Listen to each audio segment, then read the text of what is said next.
Hi, this is Seth Mosley, and you're listening to the Full Circle Music Show, the why of the music biz. And I'm X O'Connor, and this week we're bringing to you the second installment of our production series. I've been loving this production series. I know, it's fun to kind of do a little something different. Our first series, the marketing series, went really good, and we figured this month we have a few special things in store, so we figured why not?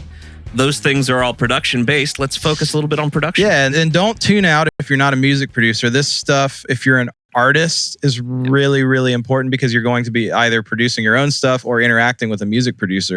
Yep. So same for songwriters. Yeah. I mean, everything that we're going to talk about this particular episode is tools that you can use. We're going to go through about 4 tools that we use all the time. Some of you might already know about, and maybe we use them in a different way, but they are all things that regardless of what you're doing in music, they're all tools that will help you excel at what you're doing. They're all tools that will help you take what you're doing up a notch. Yeah, so this is an awesome one, and we've got 2 more parts coming up after this. Yep, very excited about those parts. Very excited. So stick around to the end of the month, and as always, we'd love to hear from you. Leave us a good rating and review on iTunes. Yep. So many of you have already done that. We appreciate that, and that helps really more than you probably realize. Yeah, it's great to hear from everyone out there, and we want to deliver content that you guys want to hear too. So if you let us know what you're looking for, we're always looking to make this show the best we can. So we love hearing from you all. Yeah, shoot us an email at support@fullcirclemusic.com. Yep. And also, like we said earlier too, we've got a lot of stuff happening this month around Full Circle Music, especially with this production series and a lot of other production-based things outside of this podcast. So if you guys want to keep up with everything that we've got going on, follow us over on Instagram using @officialfcmusic. There's tons happening and we're posting all the time. So keep up with us over there. Let's just jump right into it. All right, so yeah, since this is our second music production series podcast. Yes. Number two. Cranking away. It's good. We're going to be talking about, I think this is actually a really cool episode because we wanted to get a little technical today for the artists and songwriters and music producers out there who are wanting to maybe hear some more of our tips and tricks on the technical side. So we're going to do 4 must-have tools that music producers are using and how we use them. Yeah, there's so many basic things. Like some of these are going to be tools you don't even have to buy. They're just already in the software that you're using.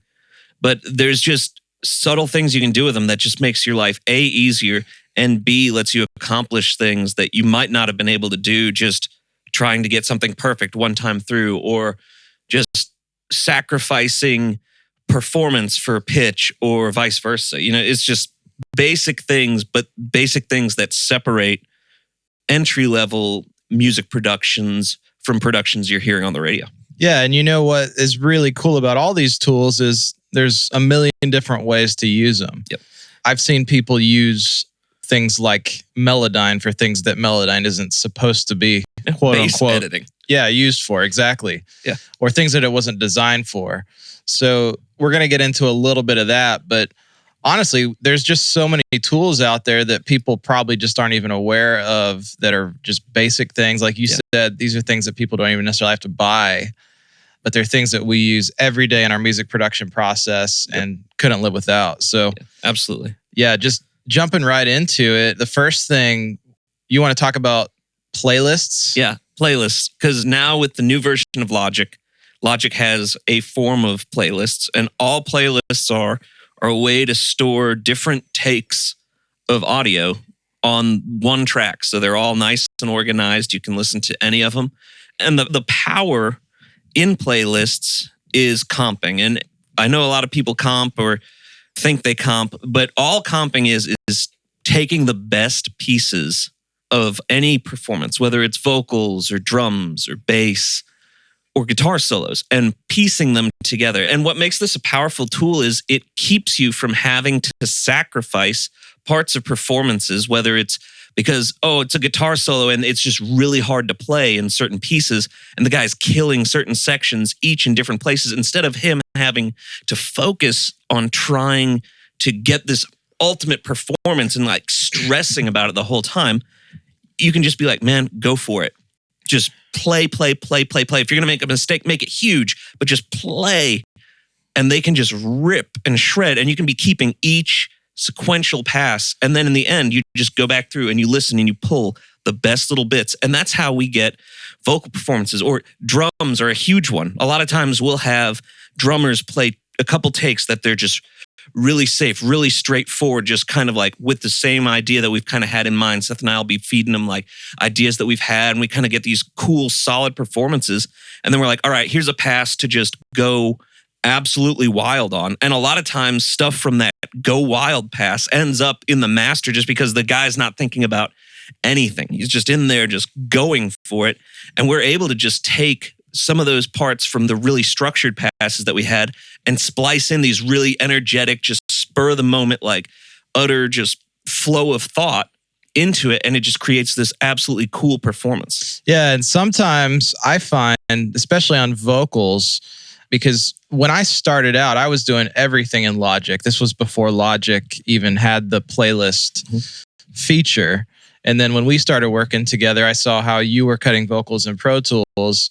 And the thing that I had never done before, which I thought was really cool, and I've since adapted after watching you, is to leave the playlist view open in Pro Tools all the time so you can see them all. Yep. And then you literally just control click, yep, drag it down, start another one. So you've got them all right there. And the one thing that I find over and over again is there's a lot of times that you'll do, 7 or 8 vocal takes, and something happened in the first one when the singer was like literally just getting their levels. Yeah, they're just going down for the first time. Yeah, singing maybe the whole thing from start to finish. I find so often that one, even before we've got like the gain and the EQ and everything dialed in perfectly, I find that there's often magic in that. Yep. And sometimes it just needs supplemented by those additional takes. But playlist is such a quick way to do that. And I can't imagine going back and doing it the old way. I think a lot of our listeners out there may be used to doing it the way that I used to do it, which was just in Logic, creating like a track.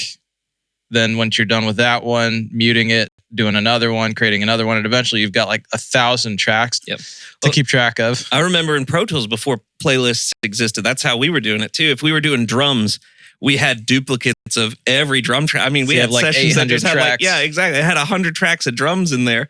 They're all muted and you're just sitting there deleting out the parts you don't like. And playlist just keeps it so clean, so easy. If you've got plugins on that track, every playlist is playing through those plugins. So with vocals, it's great. You got like a little auto tune on there, and you got, some compression, some EQ, and some verb, and it already sounds like it's on the radio as you're just listening through, and you're pulling out the little pieces of each performance. The great part about comping with auto tune on is that while you're just listening in auto mode, you can hear what the tuner is doing to certain words, and it's just that much easier to make a decision based on, okay, the tuner catches really hard on that word. I got to look for a different word right there. Exactly. And it just simplifies everything. Instead of kind of second guessing, you're hearing what a tool is already doing to it and going, okay, if it's already working that hard there, I need to be looking elsewhere. Yeah. And I know a lot of our listeners out there in Full Circle Music land are probably thinking, well, why don't you just hire a great drummer? Or why don't you just work on getting a great performance? And I used to think that this was the case, and there's this whole pride around, well, don't edit my stuff too much, don't comp it too much. To be honest, the most pro, like top of the line, world-class people that we've ever worked with who have been on millions and millions of records worldwide, they actually understand how to use playlist as a part of their workflow. Yeah, absolutely. Like these are guys, they're the best at their craft, but they don't have pride about, hey, take the drum fill from the end of the second chorus from the previous playlist. Yep. They know that, and they're thinking about that stuff all the time. That happened to us just the other day. We were cutting drums for, can I say what it is? Sure. Yeah. We were cutting drums for this new Elevation single we're working on. Yeah. And literally had a drummer in, crazy awesome drummer. And towards the end of the song, we had a killer performance, punched a couple of fills. He's in the room listening back, and he's like, dude, honestly, 2 playlists ago, I think it's a stronger, that groove section right there before the last chorus, I think it's stronger from that 2 playlists ago. Can you just bump that in? Literally just copy, paste, done. But that's the level these guys are thinking on, because at a certain point, when you're performing something, it's not better or worse. Right. It's just different. And it's finding the differences that make it cool. These guys know when they hit a moment that they're like, okay, I'm not going to do it that way again. Yeah. Like that had something special to it. So using playlists as a creative part, not to cop out or not to cheat. Yep. I think a lot of people maybe think of editing as cheating a little bit. And there are some times that we, newer people to the studio, it's an acquired skill. Yeah, it's not something you just get great at overnight. So working with, newer bands who don't always have the skill set needed, there are times that you need to use it as a way to literally just piece things together. Yeah. Maybe even talk about one of our guitar tricks. This was another thing that I learned from working with you and that we've adapted, just the kind of note to note technique. So another thing that we like to do is with guitars, there's nothing more distracting, especially acoustic guitars or like really big guitars, just playing diamonds or whole notes, however you guys want to call them, is when you go to switch chords and you get that it just stops, or you get that really kind of thing, like the finger noises. Yeah, the finger noises and the fret noises and all that stuff. So something we do a lot, which is extremely powerful, and it's how you get the giant chord sounds that you hear on a lot of bigger productions, is punching every other chord. Or if your guitar is not staying in tune, punching every chord. Like if your guitar is not in tune, tuning is such a huge piece. Even if your bass isn't in tune, it's such a huge piece of things. Just get that one chord in tune and then just play only that chord through. So what we normally do is if we're playing just one chord or every other chord, we literally just go through playing the first chord and then the third chord. And then we'll go back in and then we'll fill in the holes. So if you're playing 4 chords in a progression over 4 bars, we'll get the first bar and the third bar. And then we'll go back and then we'll punch in the second bar and the fourth bar. So you're not having to change those chords every single bar. You're getting big, solid chords with no break in them, no fret noise, no buzz, no anything. Or if your guitar's out of tune, you're getting perfectly tuned G's or E minors or one that are always out, or D chords. For some reason, the fingers just pull a D chord out of tune. You just tune right to that chord, and then you just punch it in every time. And that's how you get consistency, and that's how you just get a really solid feel. Yeah, and sometimes you even want to do it that way as a vibe. Like you want it to almost sound mechanical. Like there's a lot of pop stuff out there, especially nowadays, that you want it to just almost feel like the guitar was programmed, but like a human played it. So it's a kind of cool way to mash that up. And playlists are a great, efficient way to accomplish that mission. Sometimes we're working on 2 different things. If I'm in the room by myself and I'm playing guitar and, sometimes the weather's wacky, guitars are going out of tune. Playlist, this is exactly how I do it. I literally tune up a chord. I'm just fretting that chord, and I just play every time that chord happens, and then I drag it onto a new playlist, and then I find the second chord in that progression, and I literally tune it, fret it, play it every time it happens, and then for however many chords in the progression, and then I literally just go through the playlist, pop them all onto one, and then that's the guitar part. Well, and you hit on a really good point that a lot of the times we're not trying to compensate for just being lazy. There's things in the production process that are out of our control. And our job as music producers is really we're kind of problem solvers. Like all we're doing is trying to eliminate distractions from what the song is trying to say. Absolutely. And some days that may be, like you said, the humidity's higher. So for whatever reason, your bass cannot stay in tune on the 12th fret. Yep. There may be something wonky with your air conditioning system that goes out and your guitar's having trouble staying in tune. So these aren't tools to use for the sake of laziness. They're just tools to eliminate distraction in the production process. And a lot of people listening are probably thinking, wow, that is so much work. But that is the reality. Yeah, it's work because what you get out of it, though, is that much better. We could sit there and play out of tune chords that have fret noise and all this jazz in them. But at the end of the day, when we take the time to do it to where it's like, where you're not settling, where it's like perfection is the goal and that's what you're striving for minus whatever the cost is, you can hear it in the end. And a lot of times that's what's making the difference. It's these minute little things. And then once you learn how to achieve that perfection, and only then can you start peeling it back and making some of those creative decisions like, okay, well, what if we make this track feel a little looser? or we want it to feel like it's got some imperfections to it. Absolutely. But you've got to know the rules before you can break them. Absolutely. And with like the whole drag beat thing being a really big thing nowadays, it's not like the drums being behind the beat. drums being behind, or like, it's still super edited. Like someone's editing that on purpose, and everything's in time to it still. So it's like, it's not like it's just this ultimate feel thing. It probably started that way, but it's still all very precise, because you listen to like a lot of those pop productions where that's become a really big trend, and it's not just a mess of things hitting on these beats. It's all very precise still, but it just has a cool other feel.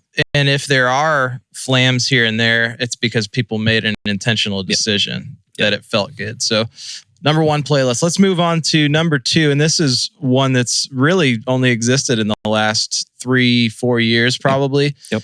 We use this religiously. It's been life-changing for us and a lot of other music producers that we know, but we also know so many who are not taking advantage of this. And I still don't understand why. I don't understand why either. So it saves thousands of dollars, saves tons of time, and really ultimately just gives you an inspiring sonic quality to whatever you're recording going straight in, which is huge for performances. So that is the Universal Audio console through the Apollo. So we use this every day. Every single day on everything. Yeah. What we're meaning is, so Universal Audio has some of the best sounding plugins out there from any manufacturer that we've ever worked with. We use a lot of different plugins. We use Waves, we use Fab Filter, we use Steven Slate, we use... And love all of that stuff. Yeah, all of it. And what we love about UAD is when you're trying to literally copy the original thing, we haven't found anything that does it as well as these UAD plugins. No, their models of vintage gear are extremely good. And the great thing about them too is they're never settling for anything, constantly updating. And as annoying as it might be to constantly update your software, it's always improvements, whether it's the user interface improvements or them just delivering new plugins or new models or upgrading existing plugins. And we're talking like a Paultec EQ. Yep. Like we've been in studios a lot that have the real thing. Yeah. And then we're A, B, and side by side. And there are times that we've used the plugin over the real thing. Just absolutely. Not because it's easier, but because it sounds just as good and it's easier and you can replicate it across a bunch of tracks. For whatever the Pultec bundle is, maybe $300, the only limitation to how many you can use is your hardware. Like the kind of Apollo hardware that you have. So for as much DSP as you have, you can open as many as that DSP will allow. And that's like $300. Like a full-on, just a single Pultec EQ, I want to say is like 8, 10, 12K plus whatever you're going to need to repair it and or maintain it, because they're old pieces of gear. Now let's talk about the business of being a music producer. Yeah. Would you advise a up-and-coming aspiring music producer to spend $10,000 on one piece of hardware EQ? Never. That made me nervous even right now, just hearing you say that. No, absolutely not. The name of the game, I think, for any producer at any level, but especially when you're entering, is versatility. Being able to do so many things with as few things as humanly possible. I know when I started out, and I'm sure you can probably say the same thing, it was like, if I needed a compressor, what's one compressor I can use on drums, bass, acoustic guitar, electric guitar, if I needed to vocal, like it's going to need to do everything if I'm going to need to spend money on it. And that's kind of where I looked. And that's the beauty of a lot of these plugins, is that you can get bundles of them and they come with compressors, EQs, channel strips for extremely small amounts of money, like a couple $100. Yeah. And they're versatile on everything. And you can use more than one of them. You're spending 10 grand for one thing, and for $300, you can be using 15 of that same thing, operating on a sonic quality that is very comparable, like right up with it. Yeah, you can go on their website. I mean, you can see ABs, and these are pro guys who know audio better than 99.9% of the world. And the beauty is, not only can you mix with them, but you can record through them. Mm-hmm. And that's something I think... And that's our hack for this part. And I definitely think that's something we've had a lot of friends that are, a little afraid to commit to or whatever. But I've always been of the mind, and I think, Seth, you're kind of the same way, is that if it sounds great, it's sounding great. let's keep it and print it, and that's the beauty of the console. You can just listen with it back and just, hear it without committing it to the recording, but we record it all. And that's the beauty. There's two modes. There's a monitoring mode and there's a record mode, which means everything you're hearing is being printed. Yep. Everything you're hearing is being recorded. And that's the beauty. I mean, on our vocal channel, we have a really cool vocal channel that we use. Lots of cool gear on it on the analog side of things. But then it's, as soon as it gets in the console, all 5 insert slots on that thing are being used. And it's, we've got some Pultec EQ on there. We've got an LA2A on there. We've got a Manley massive passive. The console side of the chain alone, if you were to own the analog gear, is probably like $45,000. Yeah. But it represents, a couple $100 worth of plugins, and it sounds absolutely incredible. And in all honesty, I remember when we started doing this, it was Jeremy Camp's last record. Yeah. Not the new one, the one before. And he was just like, man, I just need a little more oomph on this vocal. What can we do? And it was like, we kind of looked at each other like, let's try this. We've heard it can do it. Right. So we popped on an 1176 on that thing, and he's like, holy cow, I love that. And it was like, from then on, floodgates were opened. Yeah. It's like, we're doing this. And from there, it's just evolved. It's just been like, okay, just dial in I think it sounds great. So many producers are afraid to do things like that because they feel like, oh, it's not by the textbook or whatever. You're not supposed to print through that stuff. But in reality, people have been using distressors for years, which is essentially the same thing as a digital compressor. Mm-hmm. So really, the beauty of 2017, we're recording this right now. You may be listening to this next year or the year after. There are no rules. No rules. Whatever feels good for the artist is ultimately where you want to be. So I think that's a great example. We actually had another example where we had rented a vintage, I think it was like a 70s Neve 1073 preamp, a vintage 1176, and maybe a distressor as well. And we were recording a Newsboys record with Michael Tate, who's a world-class singer.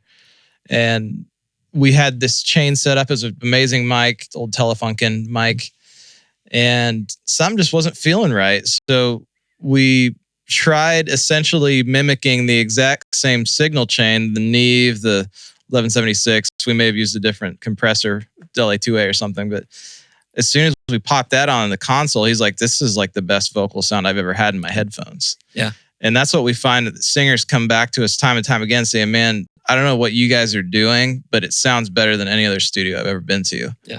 And I think what it is we're just not afraid to use these tools on the front end and make quick, make executive decisions. Make decisions, yeah. And that's kind of another thing that I know we're always you're wanting to inspire your artist at all times. And with both the examples that we kind of just shared, that's what it's ultimately about. If they're hearing something incredible in their ears, they're inspired, like subconsciously even, to just perform. It's just like that extra bit of energy, like, oh, I feel great.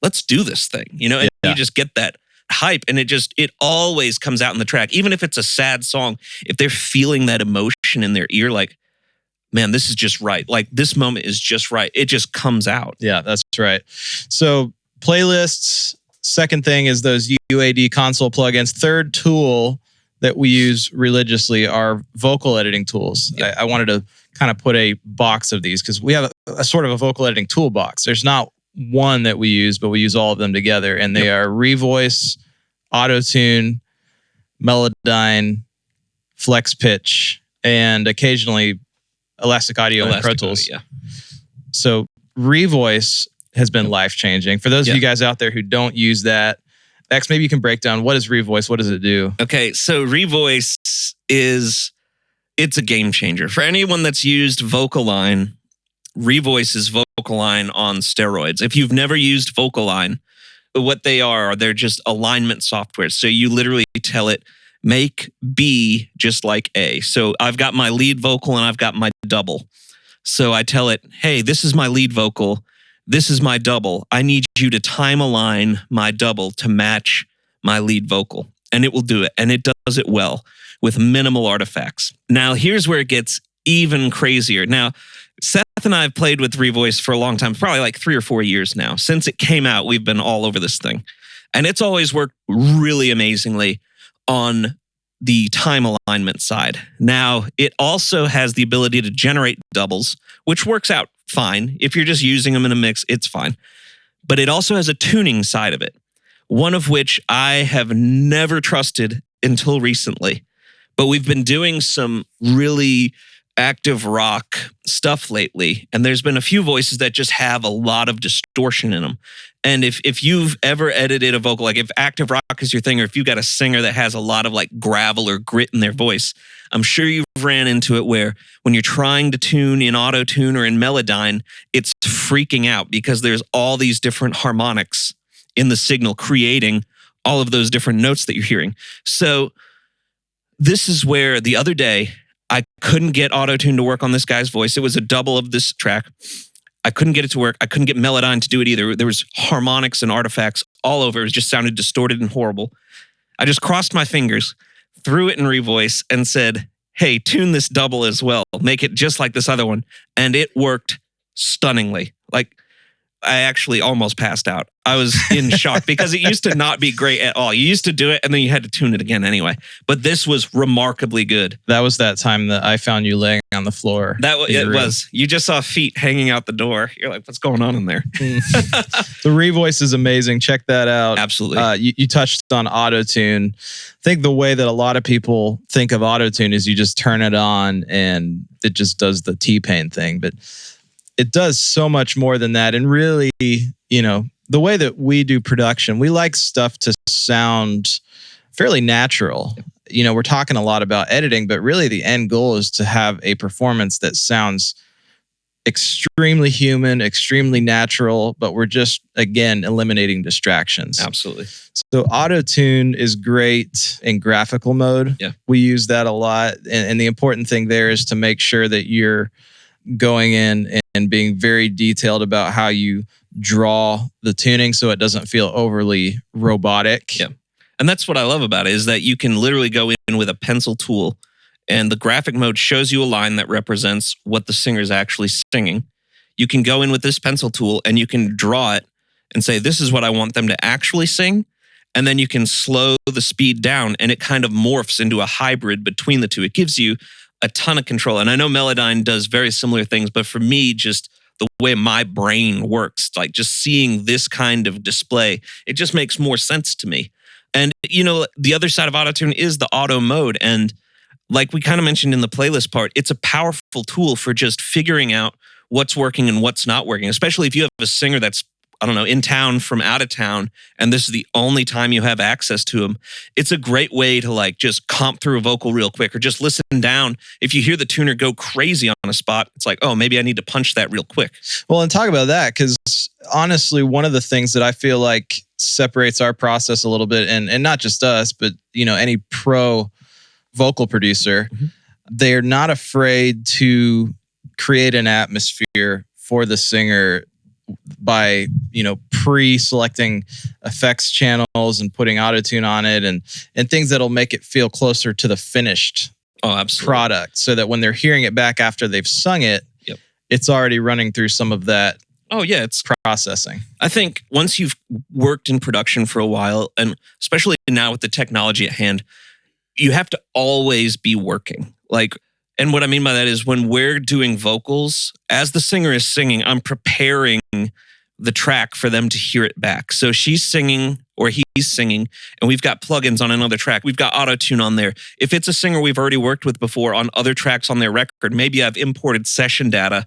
And since I've already roughed in another song, we can just import that data, put the vocal channel, put the vocal effects back on this new channel. And as soon as I hit play, I just drag that vocal onto the new track, and it's playing through the auto-tune, the compression, the EQ, the multi-band stuff, all the verbs, all the delays. And they're hearing this, because the track's already pumping, and now they're hearing this vocal that sounds like, okay, this is on the record already. And you can just hear the excitement, but it also puts it in perspective. It lets you hear it how you would be hearing it in the mix. And if you're hearing whoop, whoop, like all these little warbles, hey, maybe you need to punch those spots real quick. Yeah, because that's honestly really important. And the other vocal tuning software, this is the one that I kind of gravitate to myself. This is a beautiful thing. We're accomplishing the same thing. There's a lot of ways to do it, but I tend to use Melodyne personally. It's just like you said. I mean, there's a graphical interface that's entirely different than Auto-Tune is, but I've just gotten used to it. You have to do things completely different, though, with Melodyne. And I find that it's interesting because some singers, there are certain even words in a take that Auto-Tune will pick up that Melodyne won't. Yeah. And vice versa. Yeah. Yeah. And I just find with voices that have like a lot of harmonics to them, you mentioned some rock singers, but even singers that just kind of have that, like, sounds like they've been smoking for 30 years kind of texture, just the smoky quality. There are times that one of them won't work, so you have to sort of learn how to go back and forth. But Melodyne is fantastic because I use it not only for pitch, but I use it for timing. Yeah. And that's one of the other ways that people use it for editing bass. You can actually use it for editing drums, which, I mean, we don't personally really do much of that. But I have not tried it, but I've done bass in it. Yeah. And it's beautiful. And it's pretty awesome because, again, we were just talking about tuning. Even if you do the one at a time note thing, there are days that the tuning is just the devil. Yeah. And Melodyne does work extremely well on bass. Low frequency information, it handles extremely well. Auto-Tune does a fine job with it, but if the bass, like especially if it's a really detuned bass and the note's really low, Melodyne, it handles it extremely well. Well, you think back to like guys like Prince, they were essentially doing this before Melodyne, but they were doing it with drums. They were making sure that those Linn drums, that the kick fundamental frequency lined up with the key of the song. Yep. And that the toms were tuned to the key of the song. Yep. And it's not anything that any casual listener would ever notice, but it's just removing distraction. It's one more thing that just sounds like perfection in the track. So editing a bass to be on perfect pitch, just like the vocals, is very important. Absolutely. The other really crazy thing you can do with Melodyne, and we've done this occasionally, if we're cutting like a live upright piano that's got a lot of vibe, it's maybe a little out of tune, or harmonium, a bagpipe, anything that's slightly wonky in tuning. Sometimes that's what you want. You want that character, but there are other times that it needs to be slightly closer to the center of pitch. It might have been too charactered. Too much character. Even just, I mean, I love recording crappy, weird instruments that you find at a thrift store. And, you know, a lot of the times the tuning's real suspect. So Melodyne not only does monophonic audio, it can do polyphonic now. Piano blew my mind the first time I saw it done with Melodyne. It's like, oh, that's usable. Yeah. And now you don't want to make a habit of having to do it. You don't go into a studio and be like, hey, out of tune piano, no worries. I'm just going to Melodyne. Yeah, let's get the piano tuner to come over. Let's start on the front end. But if you come in and you're like, oh, that's too much. Like there's plenty of times, especially with bass or piano, especially low octave piano, because it's so low and it's out of tune, it actually makes other things sound out of tune instead of just it. Like there's been countless times we've had a bass that was just slightly wide, but it doesn't sound out. It makes the guitars sound really out. And you just start, first place you start, it's like, well, man, that guitar sounds really wonky now. So you start recutting all these guitars, and no matter what you do, it doesn't fix it. And then it's finally like, oh, maybe it's this bass. And, so the ability of Melodyne to do that polyphonic stuff, it saved us on a few pianos where, throughout the day, you're doing a 5-song session or something. Or if you're at home and you're just banging through as many piano parts as you can before, you got to go to dinner or whatever, that much abuse on those strings in there is going to, it can cause some slippage. Or if, little things like humidity. Yeah, you talked about strings. Strings is a big one. Melodyne works stunningly well on strings. We've cut the way that we typically like to do live strings, and a lot of people might not know that we do that, but we actually like, as much as we have access to these amazing sample libraries and things in the software, I think both of us like the real thing. Oh, absolutely. I think that's the thing that is a hallmark of our Full Circle Music Productions is we like to record the real thing. We'll supplement with samples if needed, but with strings, we like to record at least, a duo playing together. So there's some natural tuning wideness, but there's interaction. There's interaction. And this allows us to just make sure that if there's a moment that was like, man, that was an amazing take, but just that top of the chorus, it made everything else feel out of tune. Melodyne polyphonic is phenomenal. And just to touch on these last couple, flex pitch and elastic audio, we probably use these maybe less than some of the other tools. Yeah. I think for me on our end of things, I like it more for the effectual nature of what it can do. Like, especially on songs where you're going for not even a vocoded kind of feel, but just like a really effectual harmony. The ability to just quickly select two regions, be like, hey, go up a fifth, and then just hear it play back.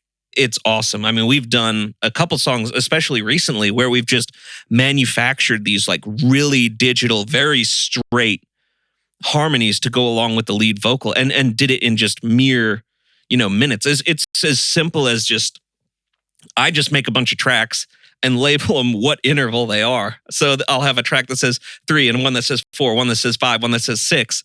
And then I'll just drag all these different vocal parts onto it. And then I'll just shift all of them to that interval. So I'll shift all of them to a third, all to a fourth, all to a fifth, all to a sixth. And then I'll just delete out the little sections of audio that I don't like. And it'll just, within minutes, I've just created this cool landscape of just really digital sounding harmonies. But in a lot of modern pop tracks, you throw some slappy verb on that thing and make it really crisp. And the next thing you know, it's just this cool texture in the background. And it's just, and you've done it in seconds. You haven't had to like get a singer to kind of sing it and then just hard tune it and try to create this whole unorganic thing. You've just literally done it on your own in a few moments. Yeah, that's right. So, and then the last thing we wanted to talk about, which a lot of people are sort of afraid to use, is we've talked about it in some of our videos and some of our seminars, but this idea of referencing as we go. To be inspired by someone else or to keep an eye on what other people are doing, it's just smart in this day and age, especially if radio is a goal, or if you just really love how something sounds and that's inspiring you. I don't think you should run away from it. I know we kind of definitely approach things that way. You need to kind of embrace some of it. I know we have a ton of artists come through and they tell us, hey, I'm really loving the sound of this and the sound of this, and this is kind of where I want my thing to live. And when we're working on a track, you kind of get this tunnel vision going of just, oh, this thing is really cool what I'm doing, but you've kind of lost perspective of where it sits in the rest of the world. And we found this awesome plugin. It's called Magic AB. It's by a company called Sample Magic. It's like $30. Yeah, it's dirt cheap. And literally you can just put it at the very end of your 2-bus chain. So it's after any kind of effects you'd have. And you can literally load 9 different songs into this plugin. And then it just has an A and a B button. And A is your mix.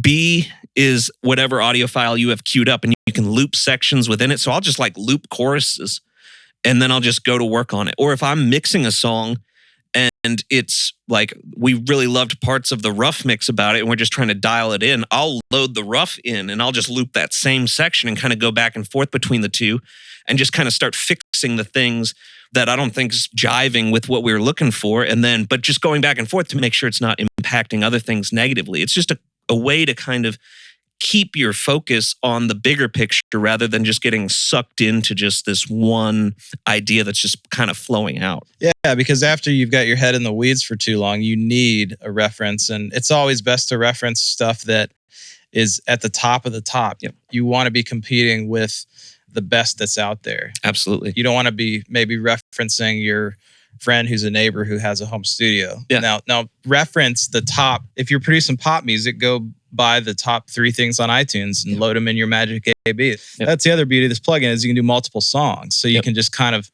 you're like, okay, I like things about the vocal on Adele, but I like the kick drum on like this hip hop track or whatever. Yep. So Magic AB, we use that religiously. And I think listeners out there, you should go do that. That's the best $30 investment you'll make. Absolutely. Probably this whole year. Yeah, and it'll expand your abilities. And I know that kind of sounds like maybe a little exaggerated, but it's not. I think every day we have different kinds of music come through the studio. And sometimes it's stuff we've never even worked on before. It's a genre that we've never even stepped foot in before.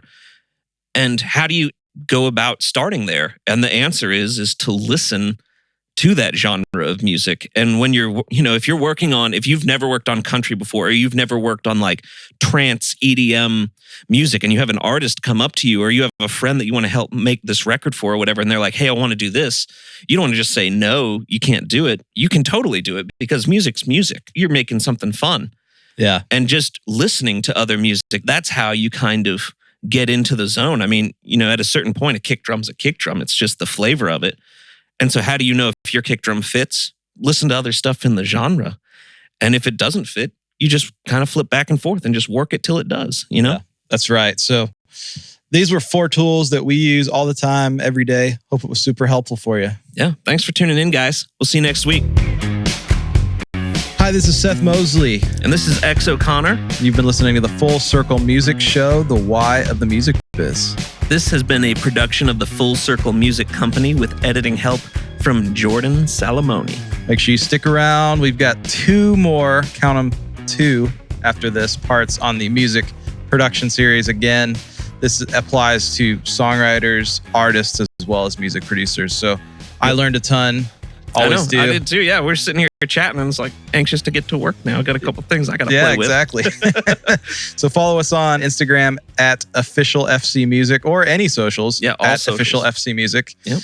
And anything else? I think that's it. Again, keep up with us, guys. We got a lot of other stuff going on this month, including a giveaway, I believe, that'll be happening next week. There'll be details coming out on our socials as well about it. Official FC Music. Follow us, okay? All right. That sounds like a plan. All right. We'll see you guys next week.